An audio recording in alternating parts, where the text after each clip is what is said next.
Bonjour à toutes et à tous. Je suis Gabriela Mejías, responsable de la communauté et des programmes chez DataSite. Et je suis très content de vous accueillir à ce webinaire d'introduction à DataSite pour améliorer l'équité, l'accès et l'adoption des identifiants pérennes. Et avant de commencer, je voudrais rappeler quelques règles de base pour profiter au mieux de ce webinaire. Et alors, s'il vous plaît, posez des questions en utilisant la boîte de questions et réponses. Et n'utilisez pas les chats parce que la boîte de questions et réponses nous permet de mieux monitorer et contrôler que toutes vos questions seront répondues. Et si vous êtes actif au réseau social, vous pouvez utiliser le hashtag DataSiteCap et vous pouvez consulter notre code de conduite. Et le webinaire sera enregistré et nous partagerons le webinaire et aussi les diapositives.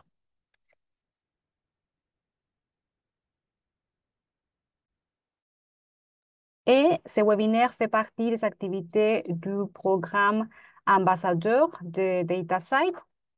Et le programme vise à créer un réseau de volontaires passionnés par la sensibilisation à l'infrastructure ouverte de recherche afin de construire un écosystème de recherche plus ouvert et plus inclusif et de promouvoir les pratiques de recherche ouverte. Et le programme ambassadeur fait partie du programme d'accès global de DataSite. Et voilà notre formidable équipe d'ambassadeurs.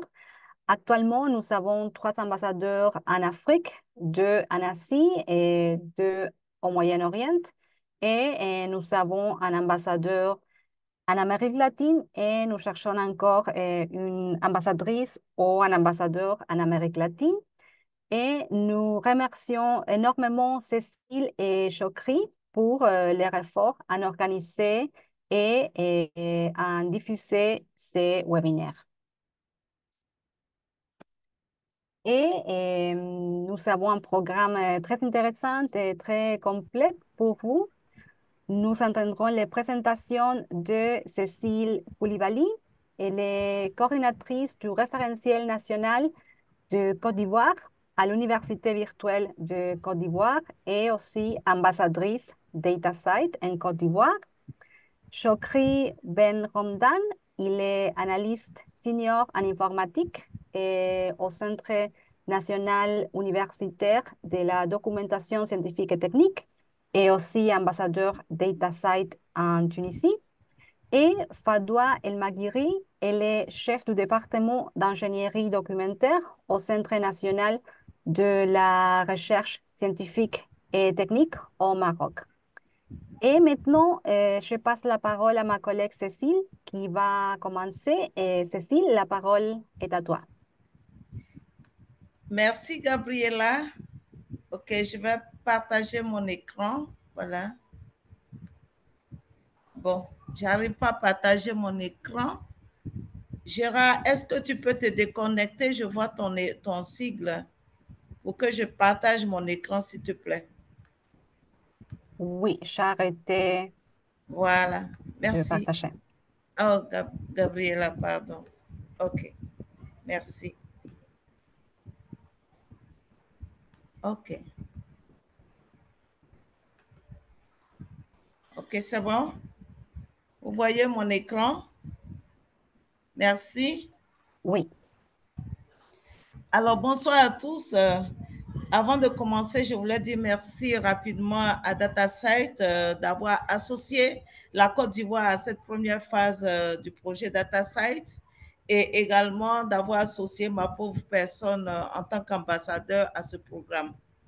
Voilà, voici un peu quelques points de notre échange nous allons, dans un premier temps, parler un peu de comment soutenir la communauté DataSite en tant qu'ambassadeur. Le deuxième point, nous allons parler des identifiants persistants. Qu'est-ce que c'est? Le troisième point, nous allons parler de comment connecter la recherche et l'adhésion à DataSite. Et enfin, nous allons aborder la question de rejoindre notre communauté DataSite. En premier point, en tant qu'ambassadeur, que faisons-nous? Voilà. Et que dois-je faire? Voilà, c'est de soutenir vraiment la communauté de praticiens au niveau, en organisant des activités de formation et de sensibilisation, notamment des ateliers, des webinaires, des présentations lors des différents événements dans différentes langues. Et ensuite, c'est de produire également des ressources pédagogiques multilingues, voilà, comme celle-ci, elle est en français, mais peut-être que nous en produirons en anglais pour le bien fondé des communautés en anglais. Partager des commentaires, c'est-à-dire recueillir tout ce qu'il y a comme commentaires autour des défis régionaux, des besoins, des exigences, et aussi donner des conseils et soutenir les membres potentiels et actuels de DataSite. Ensuite, nous devons contribuer au développement de la communauté. Alors, qu'est-ce qu'un identifiant persistant? Un identifiant persistant, c'est une chaîne alphanumérique alphanumérique d'éléments, voilà, qui font référence à une ressource numérique. On peut le voir sur cette image, voilà. On a HTTPS et DOI, etc. C'est toute une chaîne d'éléments alphanumériques. Et nous pouvons voir que ces données sont une représentation de l'ensemble des métadonnées qui décrivent cette ressource. Quels sont les différents types d'identifiants persistants? Nous avons des identifiants persistants qui identifient les personnes, notamment les ORCID, les ISNI, et nous avons également les identifiants qui identifient les institutions de recherche, avec ROR, si je le lis en français, c'est le registre des organisations de recherche. Et nous avons également les identifiants qui décrivent, qui peuvent conduire aux résultats de recherche, et c'est ceux-là, les DOI, qui font l'objet du programme DataSite. Alors, DataSite, qu'est-ce que DataSite? Nous sommes une communauté mondiale qui partage un intérêt commun. Et quel est cet intérêt? C'est de garantir que les résultats et les ressources de la recherche sont librement disponibles et connectés afin que leur réutilisation puisse faire progresser les connaissances entre les disciplines aujourd'hui et à l'avenir. Donc, nous pouvons constater que, en tant que communauté, DataSite rend la recherche plus efficace grâce aux métadonnées qui relient les résultats et les ressources de la recherche depuis les échantillons et les images jusqu'aux données et les prépublications que nous appelons généralement les preprints. OK.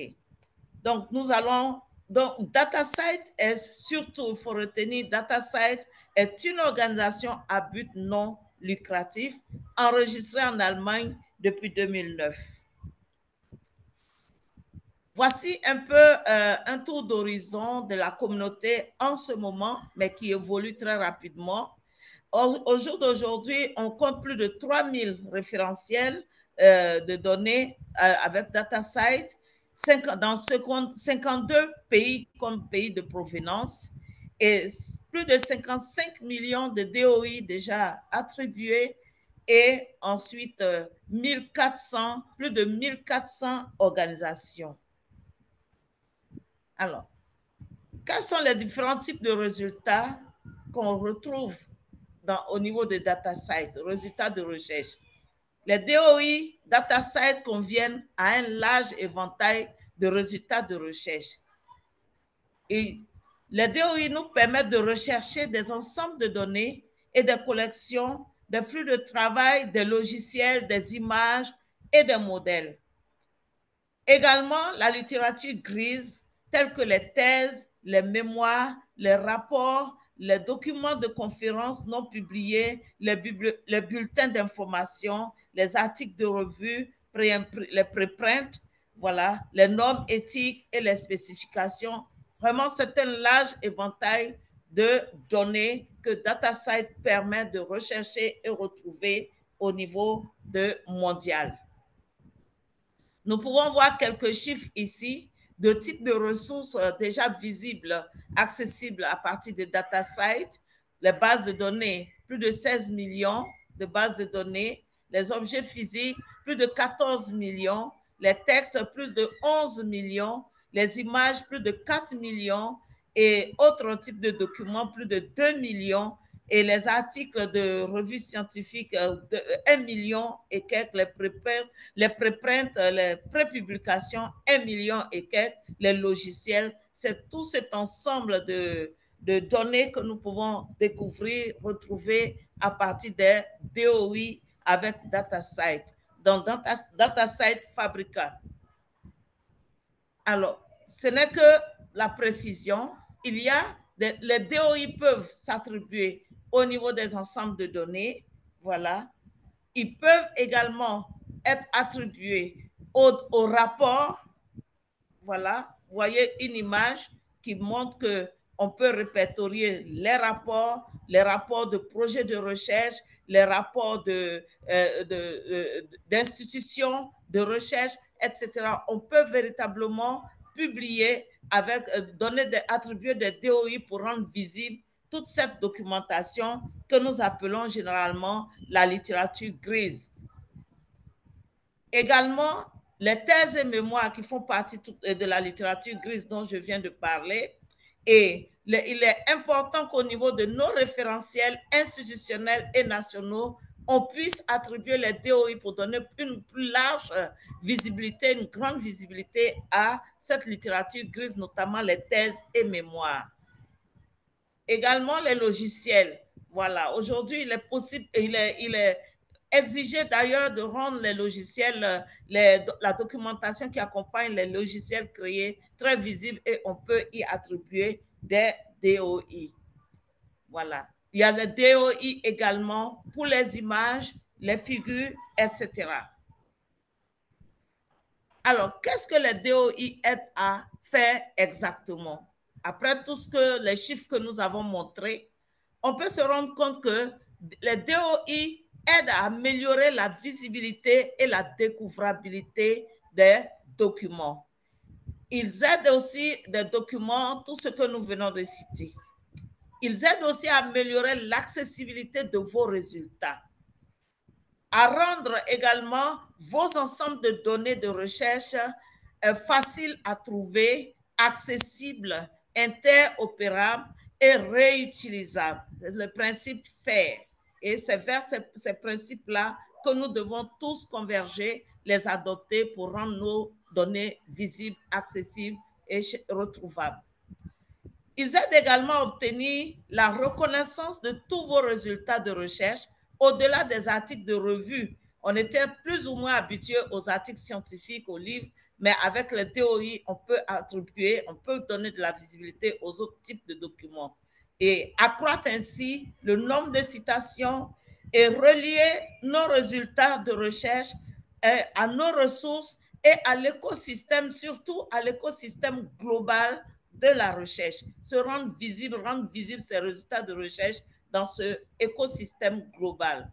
Ils aident aussi à améliorer l'impact de nos institutions et à promouvoir les pratiques de la recherche ouverte et les principes FAIR dont je viens de parler.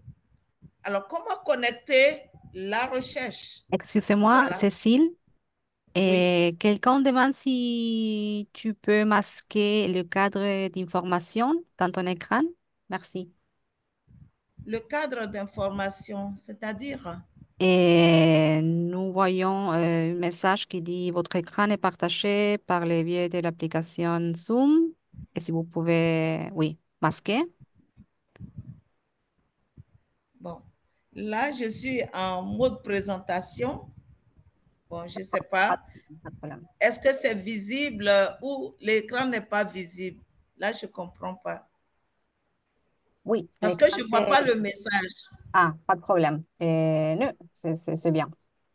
Est-ce que c'est gênant le message? Non, parce que là, je serai obligée de quitter la présentation pour revenir changer. Je souhaite continuer. Voilà. Oui, Si ça ne gêne pas la présentation. OK. Je peux continuer? oui, merci.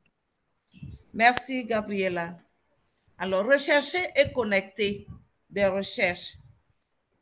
Il s'agit, avec DataSite, on peut trouver, par exemple, un ensemble d'éléments interconnectés que DataSite permet, notamment les organisations de recherche, les ORCID ID et DataSite. Généralement, lorsque vous avez un ORCID et que vous avez des données, ça facilite l'interconnexion. On peut tout de suite, vous pouvez tout de suite appeler vos données sur votre page ORCID. Donc, ORCID, DataSite, le DOI permet, facilite un ensemble d'interconnexions d'éléments de la recherche. Mettre l'individu en rapport avec ses données de recherche. Ensuite, trouver un ensemble de données. DataSite Commons permet de retrouver un ensemble de données. Voilà, un ensemble de données. On peut le voir sur cette slide. Voilà, différents documents, documents, des publications sur l'année, etc. On peut retrouver avec DataSite, avec le DOI, un ensemble de données liées entre eux. Ensuite, DataSite permet de faire remonter les citations à la surface. Parfois, il nous est difficile de voir combien de personnes nous suivent au niveau des citations. DataSite facilite cela. Avec le DOI, on peut facilement voir combien de personnes utilisent nos ressources, etc. Voilà. Et évaluer l'impact de nos résultats de recherche. OK. Donc, si nous sommes capables d'évaluer à partir de nos DOI le niveau d'utilisation, cela nous permet également de nous positionner, d'avoir une certaine reconnaissance avec ces identifiants persistants pour pouvoir être plus visibles. Ici, c'est une slide qui permet de voir que tous les auteurs d'une même citation ou d'un même article, ici, peuvent être visibles, accessibles à partir d'un seul DOI. Voilà, ils deviennent tous des créateurs de cet article et donc à partir du DOI, ils peuvent être visibles. Et on peut voir ici la tendance de la visibilité, le nombre de personnes qui ont téléchargé, le nombre de personnes qui ont vu cet article, par exemple. Donc, avec DataSite, on peut avoir accès à des citations, voilà, qu'on peut utiliser. Voilà, tout à l'heure, j'ai parlé des statistiques. Ici, on a encore une facilité de pouvoir faire des statistiques facilement au niveau de notre institution avec tout l'ensemble de ces DOI. Donc, il est vivement recommandé que nous puissions être membres de DataSite pour bénéficier de tous ces services de statistiques qui améliorent notre système administratif. OK. OK, à partir de DOI, on peut facilement récupérer des métadonnées. Voilà, tout à l'heure, j'ai parlé de ORCID. Quand vous avez un DOI, le DOI sur votre interface ORCID, votre profil ORCID, le DOI permet de récupérer toutes les métadonnées de vos articles pour le rendre visible au niveau de votre ORCID ID. Donc, il facilite cette interconnexion, il permet d'appeler facilement les métadonnées associées à votre article ou à vos données de recherche. Alors, comment on peut adhérer à DataSite? Voilà. On peut être simplement un membre direct de DataSite. Voilà, c'est-à-dire, on est une université. Par exemple, je prends en Côte d'Ivoire, nous avons l'université Félix Houphouët-Boigny qui a plusieurs bibliothèques, qui peut avoir plusieurs bases de données. Et l'ensemble de ces institutions, de ces UFR, de ces unités de formation et de recherche se mettent ensemble pour créer un consortium. Donc, mais le consortium va aider à regrouper l'ensemble des bases de données pour l'attribution des DOI. Donc, ici, on peut être membre direct et avoir plusieurs bases de données ou référentiels qu'on peut rendre visibles ou constituer un consortium et mettre ensemble au niveau national toutes nos bases de données au service de ce même consortium pour se donner plus de visibilité. Je crois qu'il y a les deux catégories de membres, être membre en tant qu'institution et être membre en tant qu'un consortium pour couvrir un pays. Je pense que c'est cela que nous avons adopté au niveau de la Côte d'Ivoire, devenir un consortium pour couvrir l'ensemble des bases de données du pays à partir du référentiel de la bibliothèque virtuelle de l'enseignement supérieur et de la recherche scientifique de Côte d'Ivoire. OK. Alors, on peut demander à devenir membre de DataSite, voilà, en envoyant, en écrivant un mail en français, en arabe, tout ça. Vous avez le mail qui est là, infodatasite.org, voilà, ou en cliquant sur le site qui est affiché est là. OK. Rejoindre notre communauté DataSite, OK? Voilà, on peut voir, on a déjà dit qu'il y a plus de 3000 référentiels. Donc, ici, vous avez des statistiques de ces référentiels au niveau des différents types de données, les bases de données, les objets numériques, les objets physiques, les textes, les images, etc. Donc, à partir d'un référentiel, on peut véritablement se faire intégrer la communauté DataSite. Comme c'est le cas en Côte d'Ivoire, c'est à partir de notre référentiel national que nous planifions d'intégrer, de devenir membre de DataSite en tant que consortium, étant donné que nous couvrons toutes les universités publiques en Côte d'Ivoire. Ensuite, on peut, et donc quand on devient membre, les référentiels sont pris en charge, c'est-à-dire on peut attribuer le DOI et donner plus de visibilité à nos référentiels, voilà. Et c'est vraiment pour la visibilité mondiale dans l'écosystème de la recherche, voilà. Et vous avez les détails qui sont là. Je pense que les slides seront partagés, voilà, pour donner le temps aux autres. Au niveau de la communauté DataSite, vous pouvez constater que DataSite, pour exister, est basé sur une infrastructure robuste qui est ouverte. Et le modèle d'adhésion durable pour les institutions, c'est le consortium. Voilà, c'est le consortium, plusieurs institutions ensemble pour bâtir une communauté de pratique. Et la communauté DataSite est gouvernée par plusieurs entités.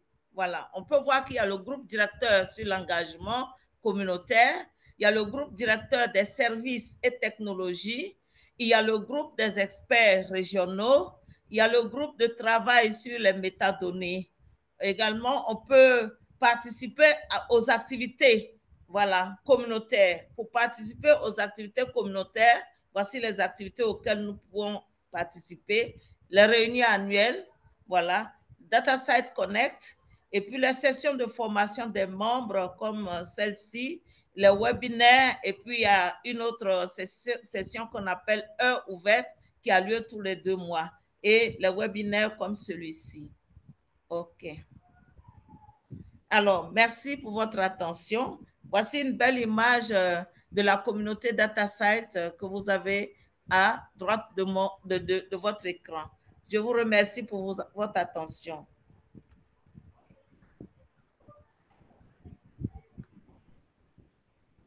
Merci beaucoup, Cécile. Et maintenant, je passe la parole à Chokri. Ok, merci Gabriela, merci Cécile pour l'excellente présentation. Je vais essayer de partager mon écran. Juste un tout petit moment. Ok.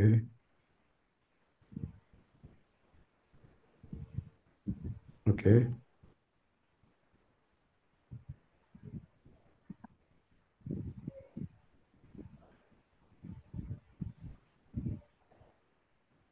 OK.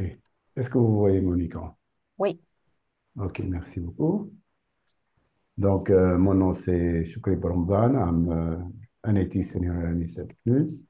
Je suis aussi l'ambassadeur de DataSite. Donc, je couvre aussi la zone du Maghreb et quelques régions de l'Afrique. Donc, dans cette brève intervention, je vais essayer d'illustrer les fonctionnalités ou les concepts définis ou énoncés par Cécile dans sa présentation. Notamment, je vais parler de la gestion des comptes des membres via Fabrica, l'enregistrement des DOI et le schéma de métadonnées proposé par DataSite. Donc, on commence de suite avec la gestion du compte sur Fabrica. Donc, votre aventure avec la gestion du compte sur Fabrica va commencer suite à un email qui vous sera envoyé par le service de support de DataSite, dans lequel on vous fournit un identifiant. À partir avec cet identifiant, vous pouvez accéder à l'interface Fabrica et bien sûr réinitialiser ou remettre à zéro votre mot de passe pour des raisons de sécurité. Une fois que vous avez réinitialisé votre mot de passe, vous pouvez accéder à l'interface Fabrica selon votre profil et selon votre type d'abonnement. Comme déjà mentionné Cécile, vous pouvez être un membre direct, un leader de consortium, une organisation membre d'un consortium, ou tout simplement vous accédez à l'aide d'un compte repository ou d'entrepôt ou référentiel, comme a déjà mentionné ici, comme l'a traduit Cécile, puisqu'il y a plusieurs traductions du mot repository. Je garde ce terme pour permettre d'être cohérent, pour que je sois cohérent avec l'interface Fabrica.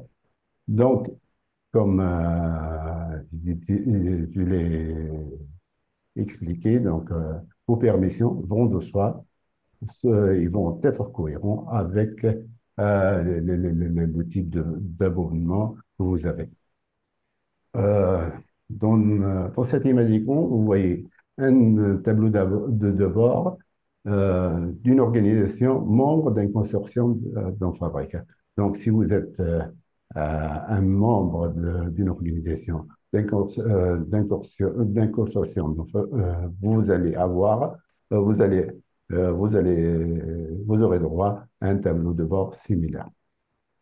Dans ce tableau de bord, vous pouvez mettre à jour le profil de votre organisation, créer et mettre à jour les contacts de votre organisation, à savoir les contacts relatifs à la facturation, aux droits de vote, vos contacts de service, vos contacts de technique, etc. Vous pouvez aussi visualiser les repositories ou ajouter des repositories à votre organisation. Et vous pouvez aussi visualiser les préfixes associés à vos repositories ou référentiels ou entrepôts, comme vous le souhaitez. Et enfin, vous pouvez visualiser les statistiques relatives au nombre de DOI par préfixe, par entrepôt et par organisation. Donc, ceci est un tableau de bord dédié aux membres d'une organisation, d'un consortium non fabricant.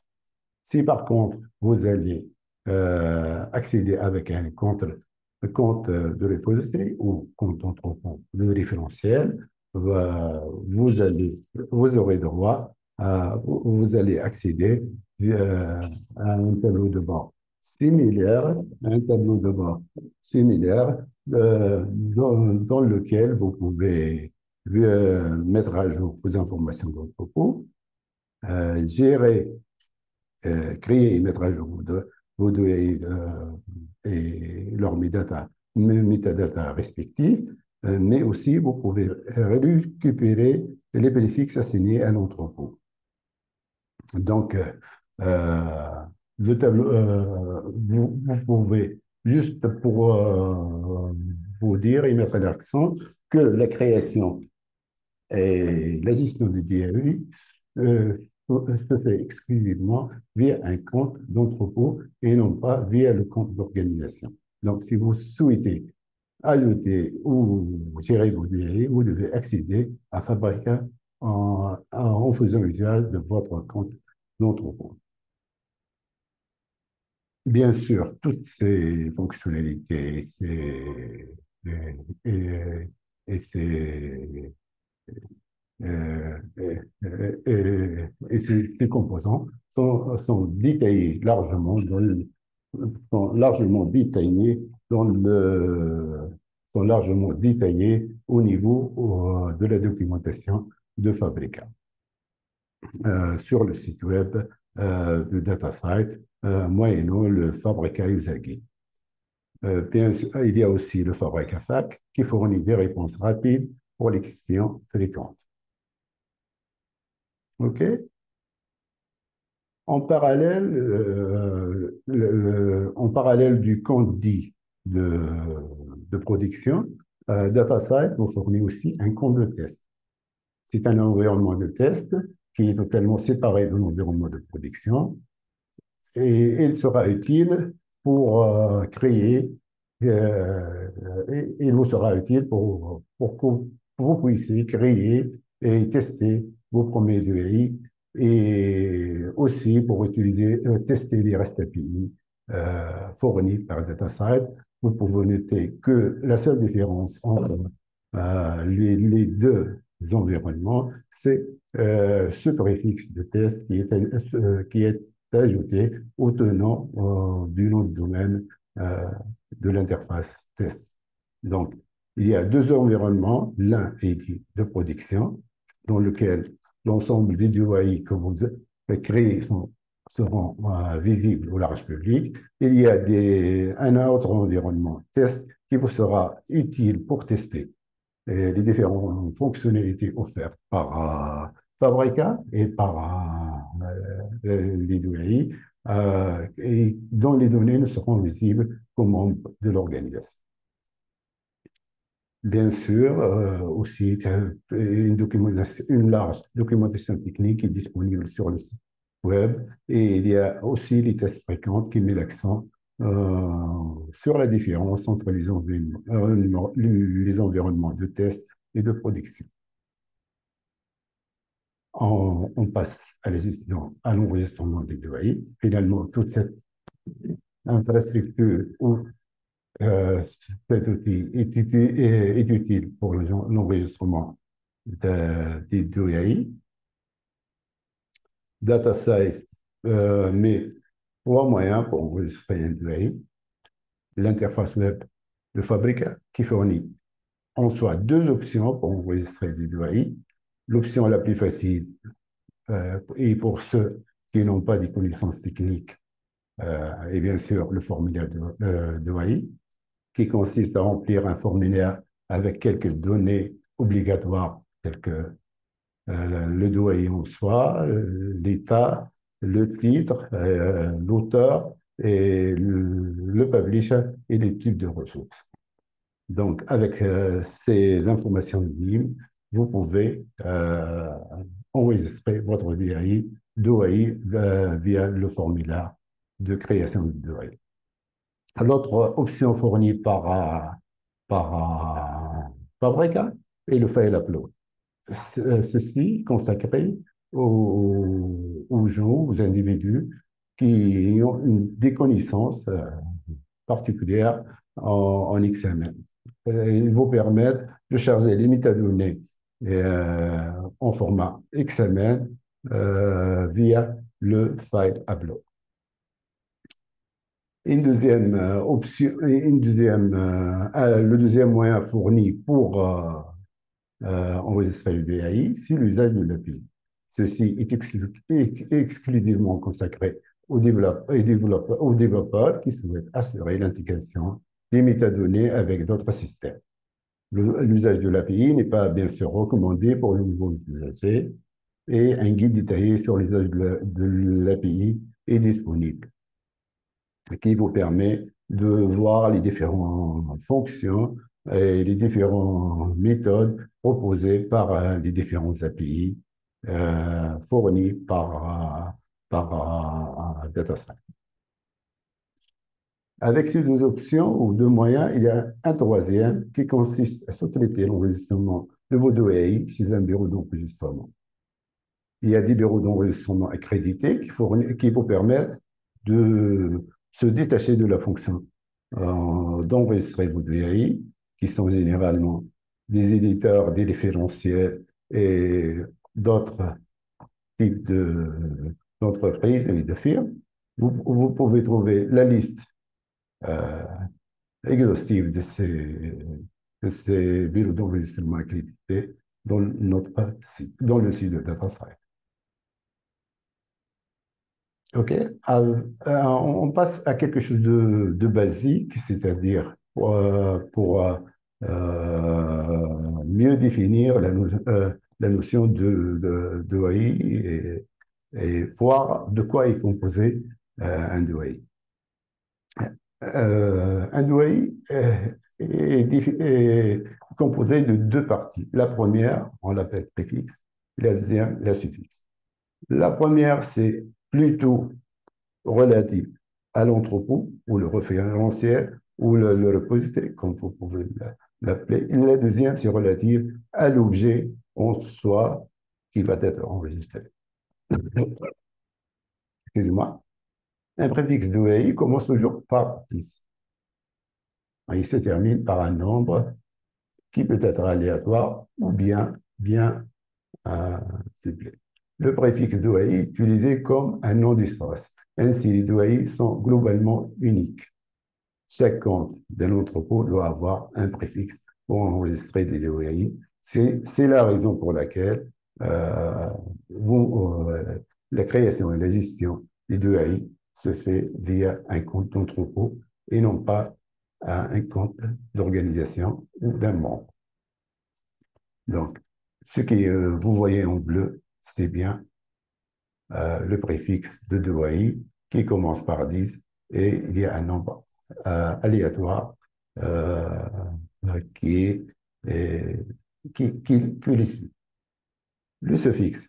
La plus facile et la plus grande des options de générer aléatoirement le suffixe. C'est ce que fait par exemple les repositories ou les référentiels ou les logiciels de data management qui généralement pour générer ou pour créer un dossier et il utilise une fonction aléatoire pour générer ces suffixes. Si par contre vous avez choisi de ne pas utiliser cette option, il faut se rappeler que le suffixe de dossier doit être unique au sein de chaque préfixe.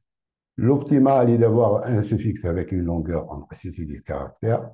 Utilisez seulement les caractères alphabétiques ou les nombres dont le doigt suffixe.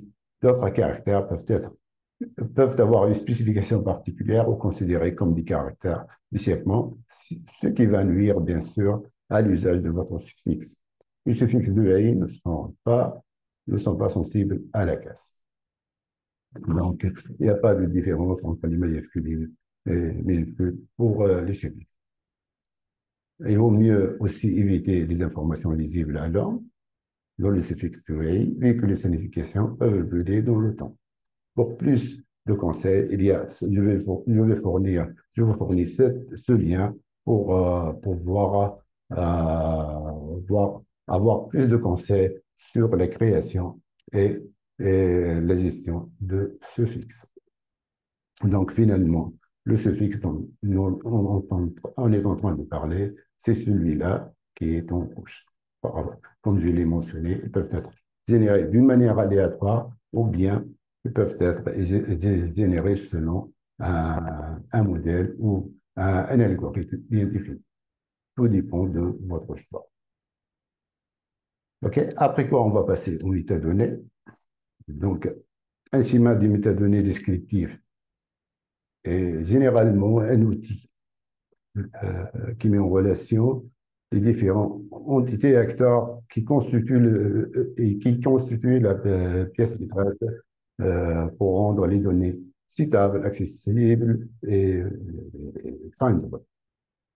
Pour ce faire, DataSite a délégué la gestion de son schéma de métadonnées à un groupe de travail communautaire. Il s'agit d'un groupe de travail communautaire, donc vous pouvez aussi, si vous voyez que vous pouvez contribuer dans la mise à jour et l'établissement de différentes versions de ce schéma, vous pouvez vous-même participer via vos commentaires et suggestions, ou bien même postuler pour être membre de ce workgroup, de nommer workgroup de métadonnées. Excuse-moi. Donc, c'est pratiquement un modèle unique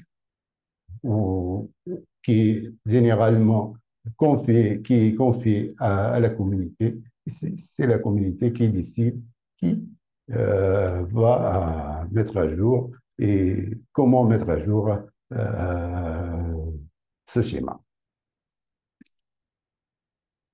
Bien sûr, toutes les informations relatives à ce schéma sont disponibles via ce lien. On va attaquer ce schéma en douceur avec en découvrant quelques propriétés de ce modèle, de ce schéma. Donc, ce schéma a la particularité d'avoir quelques champs ou quelques propriétés qui sont obligatoires, mais ces propriétés sont très minimes. Vous voyez qu'il s'agit de 5, de 6 propriétés qui sont obligatoires et les autres sont là d'autres sont recommandés, d'autres optionnels pour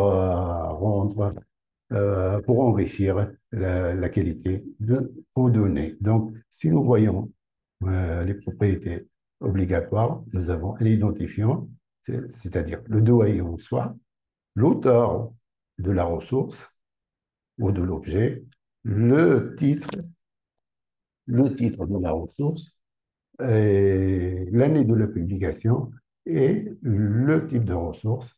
Le type de ressource est contrôlé via un vocabulaire bien défini, comme vous pouvez le voir, comme déjà mentionné par Cécile. Il couvre un large éventail de résultats de recherche allant de l'audiovisuel jusqu'au dataset, jusqu'au logiciel, et les standards et les workflows. Donc, ce schéma rend la gestion du DOI très enrichie et il enrichit les informations relatives à l'objet de recherche et le rend très visible et très connecté à d'autres tiers et d'autres entités. Donc, c'est ce que nous allons voir. Alors, avant ça, Excusez-moi, Chokri, désolé pour l'interruption. Est-ce que vous pouvez commencer à conclure afin oui, que nous je ayons le temps termine. OK, suffisant pour Fadoua? Merci. OK, je termine. Donc, les métadonnées obligatoires dont on a expliqué. Il y a aussi qui sont en format XML, ou si vous voulez les soumettre en format upload. Ici, c'est comment le schéma du dataset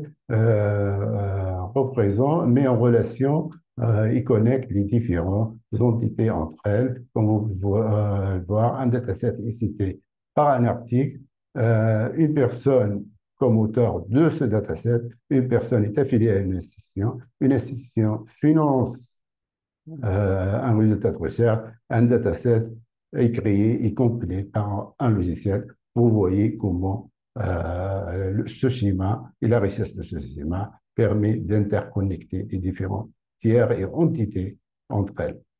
Ceci se répercute pratiquement sur la visibilité de vos institutions qui vous permet de connecter les résultats de vos recherches à l'aide de ces DOI. vous voyez que les données de ces douailles, les données des résultats et les outputs de recherche, cette institution sont vraiment très répertoriées d'une manière claire et selon les licences, selon leur typologie et selon la date de publication. Avec ça, je passe à quelques bonnes pratiques. Il s'agit de versionning. Donc, juste un mot sur le versionning. On procède à un versionning s'il n'y a pas d'erreur de métadonnées ou il y a un changement de contenu, généralement. Le cas d'un dataset, lorsque je change de version de dataset. Donc, je crée un nouveau DOI pour cette nouvelle version ou une nouvelle version d'un article, mais c'est toujours aux gestionnaires d'entrepôt qui doivent distinguer les changements majeurs de ceux mineurs. Les citations pareilles, euh, le, les métadonnées, les DOI et le schéma de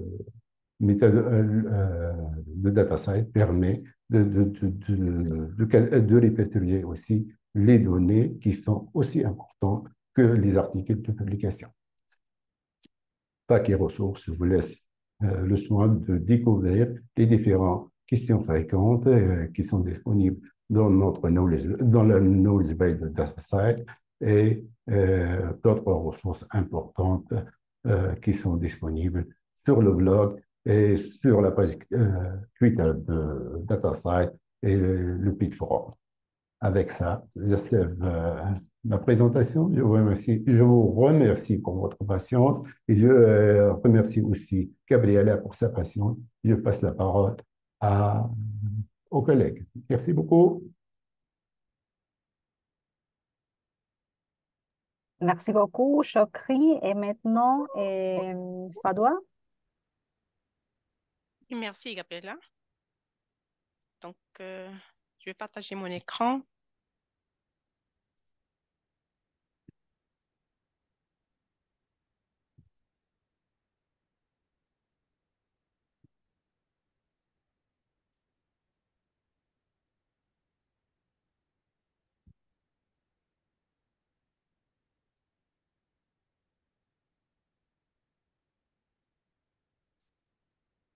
L'écran n'est pas Il encore s'affiche. visible de mon côté.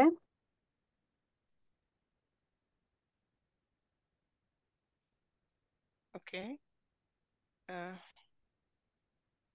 Maintenant, oui, c'est visible. c'est bon? C'est bon maintenant? Oui, super. Oui. Ah, très bien. Donc, merci, Gabriela. Donc, bonsoir à tous.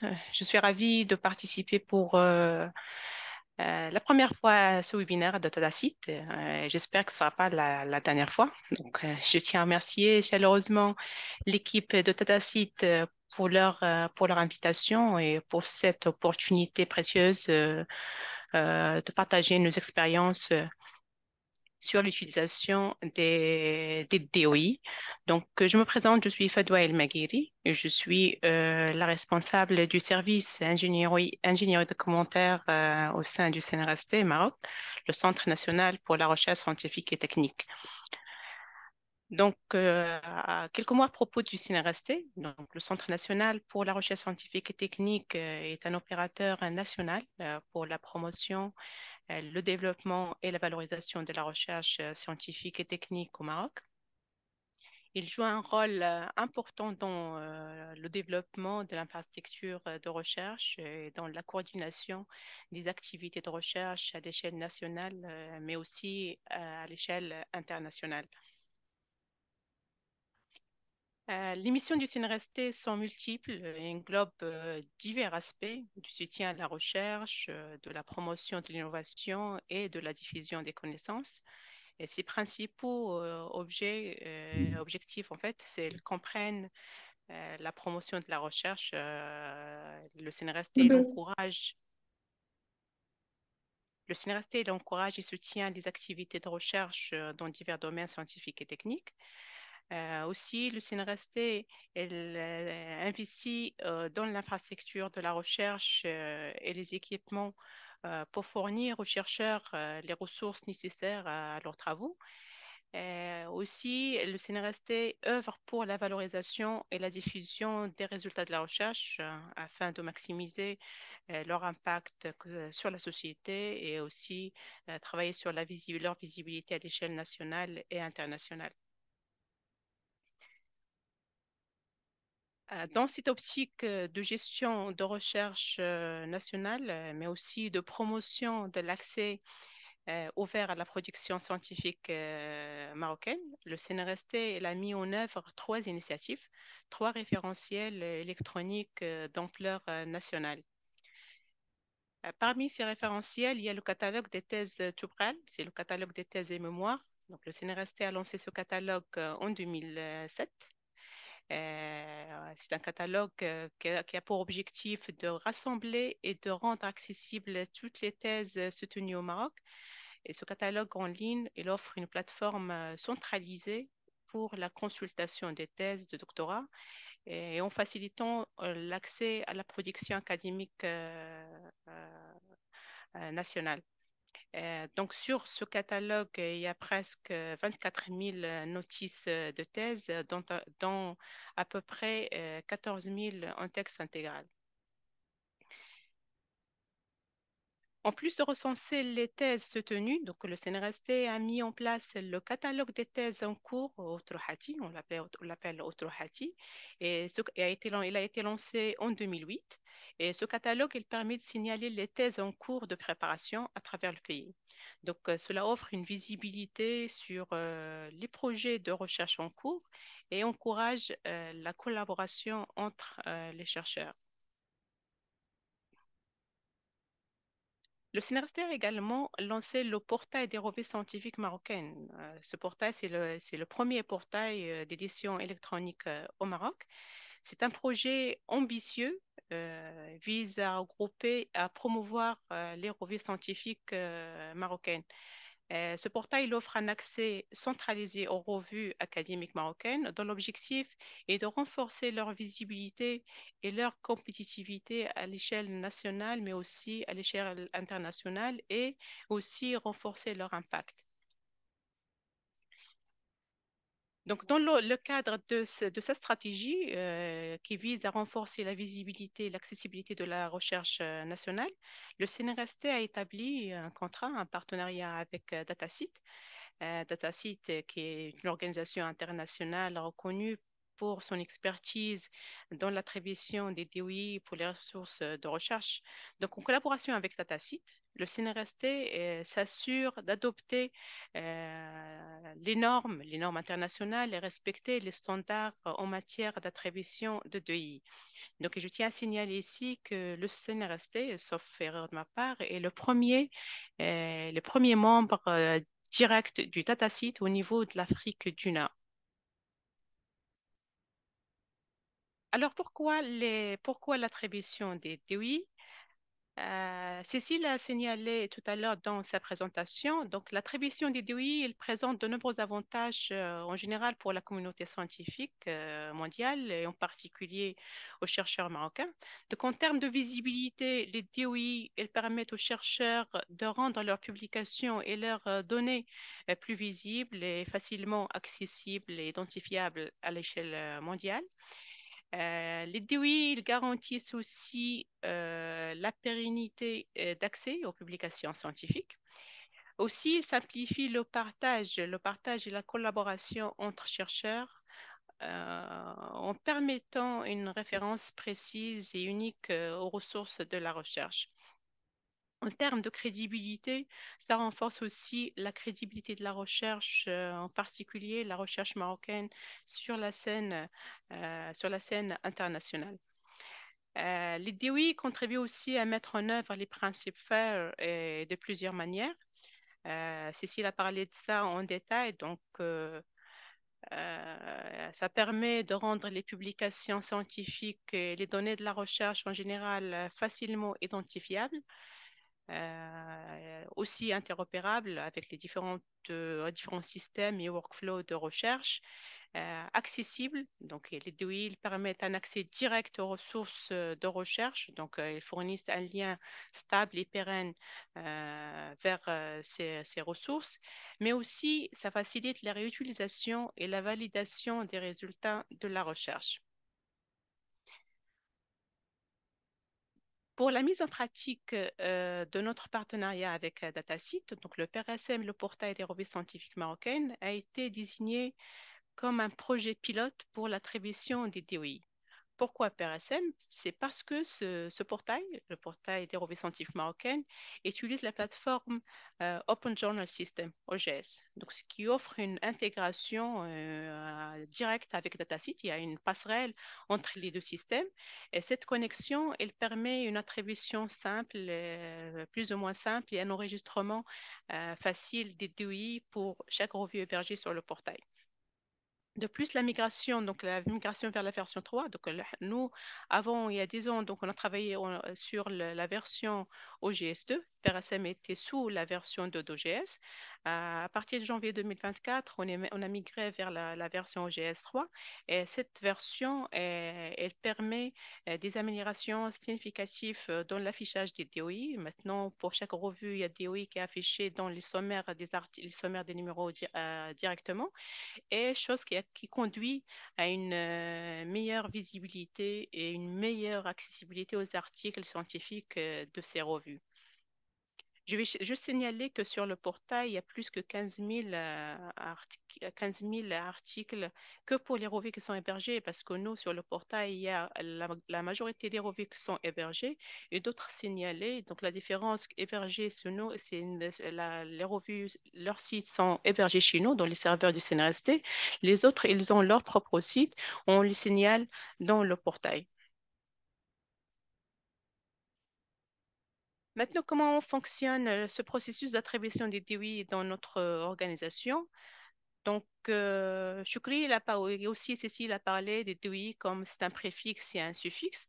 Alors, au départ, pour le préfixe, pour chaque revue, on crée un repository sur l'espace, l'interface web Fabrica, et on lui attribue un préfixe de DOI spécifique et propre à la revue. Maintenant, à présent, donc, un seul préfixe est attribué à la majorité des revues hébergées sur le portail qui sont sur OGS.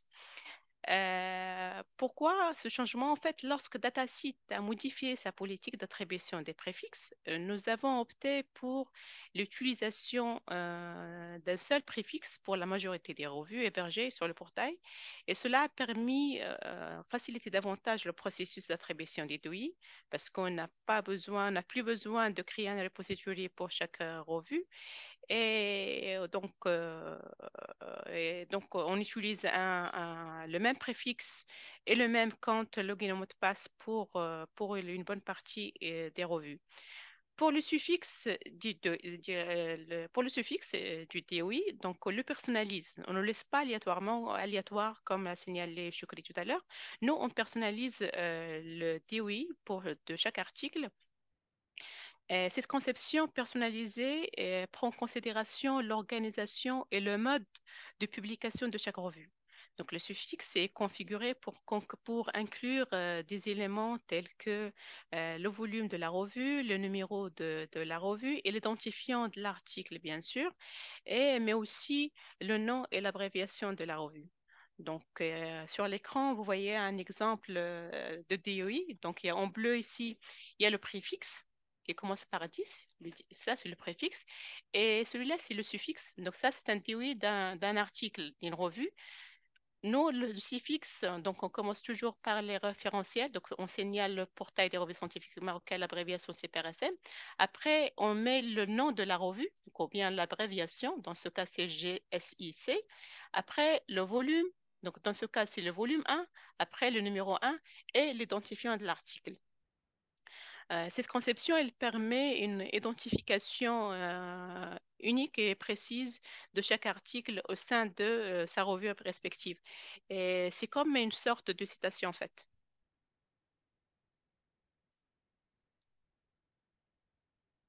Donc, dans la plupart des cas, l'enregistrement des DOI se fait via la plateforme du portail, donc grâce à la passerelle intégrée avec DataSeed via OGS.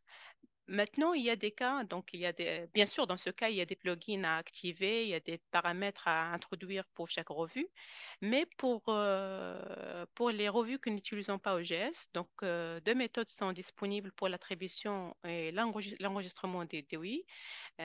Choukri, tout à l'heure, elle a parlé de l'interface Web Fabrica. Donc, parfois, on est amené à utiliser l'interface directement. Donc, soit en créant un DOI via le téléchargement d'un fichier XML, et soit en saisissant directement, manuellement, les métadonnées pour chaque ressource, dans notre cas pour chaque article. Mais dans ces cas, un préfixe propre à la revue lui a été attribué, différent de celui attribué à la majorité des revues. En termes de chiffres, jusqu'à présent, plus de 13 628 articles en accès libre et média ont bénéficié de l'attribution de DOI.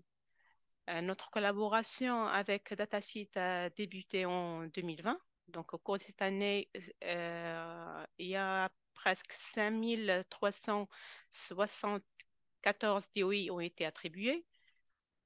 En 2021, 2049 DOI ont été attribués, suivi de 1977 DOI en 2022 et de 2443 DOI en 2023. Et jusqu'à présent, en 2024, plus de 1785 DOI ont été attribués au cours des trois premiers mois et demi de l'année. Mais je tiens ici à rappeler que seules les revues du portail des revues scientifiques marocaines bénéficient actuellement de ces services. Dans les perspectives à venir, nous envisageons d'attribuer des DOI à toutes les thèses et mémoires répertoriées dans le catalogue Tubqal. Les thèses ne bénéficient pas pour le moment de DOI car la plateforme actuelle ne prend pas en considération cette fonctionnalité. Donc, jusqu'à maintenant, notre plateforme de thèse elle est sous DSpace, mais de la DSpace version, je pense, 1.6 ou bien 1.8. Donc, cette version, donc on doit soit passer à la version 5, au moins 5, ou bien une autre plateforme qui va prendre en considération cette fonctionnalité parce que nous, tout à l'heure, Choukri, il a parlé des trois méthodes d'enregistrement des TOI, soit via l'interface Fabrica ou bien l'interface API qu'utilisent les développeurs ou bien les providers datasets. Nous, peut-être, on utilise une quatrième option, c'est on utilise les plateformes qui ont une passerelle directe avec DataSeed. Ça facilite les tâches énormément, sachant qu'on n'a pas assez de ressources humaines pour travailler sur cet aspect. Donc, on préfère utiliser des plateformes, des systèmes d'information un système d'information complet qui prend en charge aussi cet aspect, quitte à nous parfois il y a des soucis, des fichiers XML qui ne sont pas valides. Dans ce cas, on passe directement à l'interface Fabrica pour résoudre ces problèmes. Donc voilà, nous prévoyons d'attribuer des DOI pour nos thèses. Donc, on travaille sur la mise à niveau de la plateforme. Et de plus, nous prévoyons aussi d'attribuer des TOI à toutes nos ressources électroniques futures. Donc, qu'il s'agisse de données de la recherche, d'ouvrages électroniques ou de rapports scientifiques que nous mettons en ligne à la disposition de nos chercheurs. Voilà, donc sur ce, je termine ma présentation et je vous remercie de votre attention. Merci beaucoup, Fadwa, et aussi Chokri et Cécile pour vos présentations très pertinentes et intéressantes. Nous n'avons pas beaucoup de temps pour les questions et réponses, mais si je vois qu'il y a une dernière question, pourquoi avez-vous choisi d'avoir des DOI dans lesquels les suffixes donnent de l'information sur les articles? Je pense que c'est une question pour vous, Fadwa.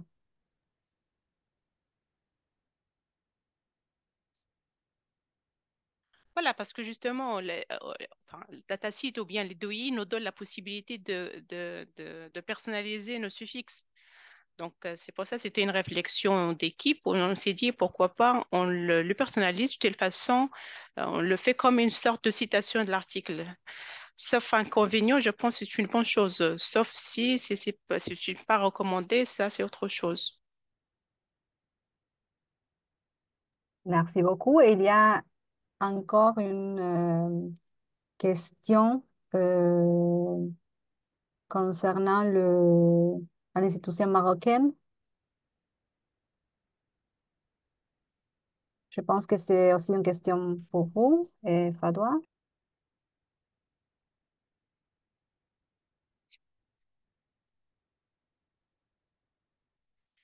Voilà, la question, oui, justement pour les thèses, parce que pour le moment, nos thèses ne bénéficiaient pas d'attribution des TOI. Donc, ce que vous avez proposé, donc on doit le faire un par un.